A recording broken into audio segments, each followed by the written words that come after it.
Hey guys, Jay here. How you all doing? Hope you're having a great day. It's Friday night and just got back from dinner. Took my wife out to the pasta loft here in our town. Both had prime rib. She had the king cut. I had the queen's cut.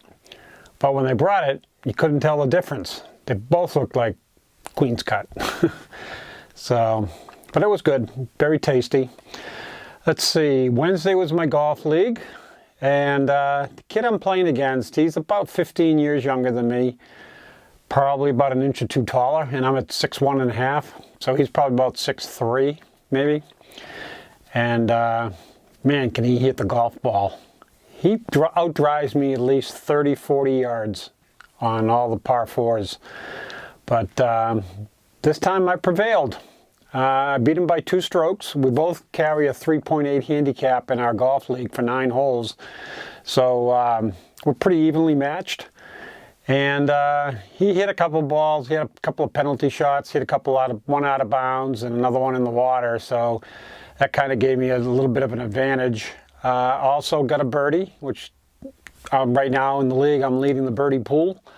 Got 4 of them, and then we've played now 5 weeks, so I'm averaging one a week, which isn't too bad. The weather's been horrible. The scores are way up compared to last year, based on just the weather. It's just been cold and raw, but other than that, things are going well. Guys, I really appreciate you watching my live video.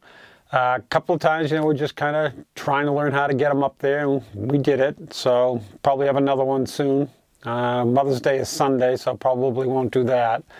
Maybe give me what's a good time to do one, you think? I'll also do a video on how to go live on YouTube. I have to go through Google Hangouts, so I'll show you how to do that. I'll do a video on that. And got some TTMs in. I got 4 of them in, kind of spread out over the last week or 2. And let's go take a look. The one thing I did forget to mention in my golf league, I lost the week before, but we won't talk about that. So on this TTM, I have a 2 of 2, and it came in 64 days.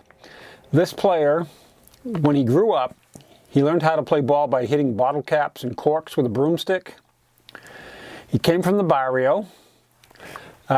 He was signed by the Texas Rangers as an amateur free agent in 1986, and then at the age of 16, he always wanted to serve as a role model for the kids of Puerto Rico as they are faced with downfalls of drugs, prostitution, and so forth.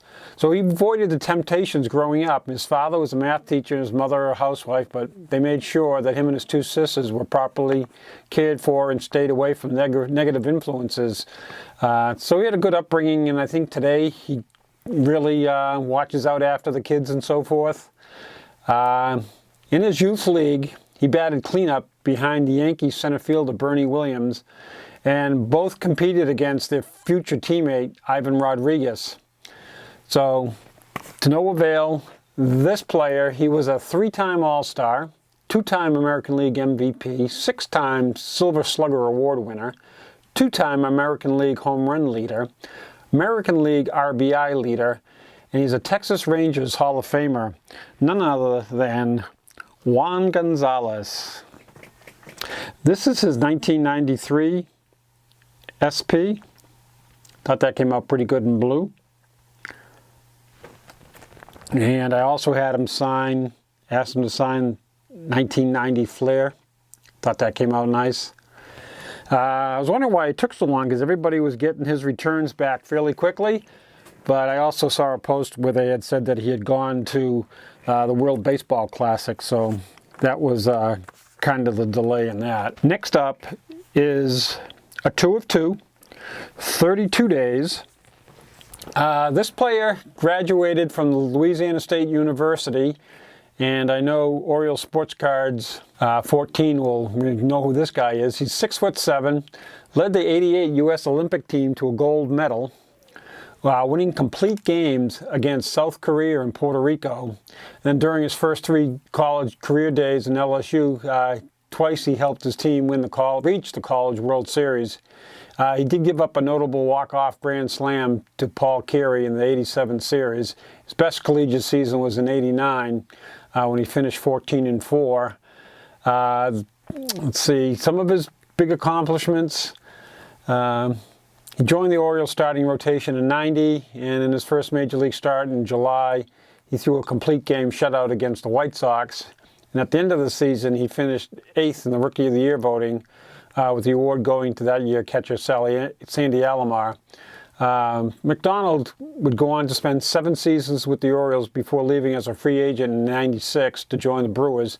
He never led his league in major category, but ranked among the top 10 at various times. But I thought he was a great pitcher, and none other than this sign for me, this 1990 Upper Deck Ben McDonald. And I thought this one really came out nice. 1991 score. He was a hard pitcher, hard throwing pitcher. This next one is a 1 of 1.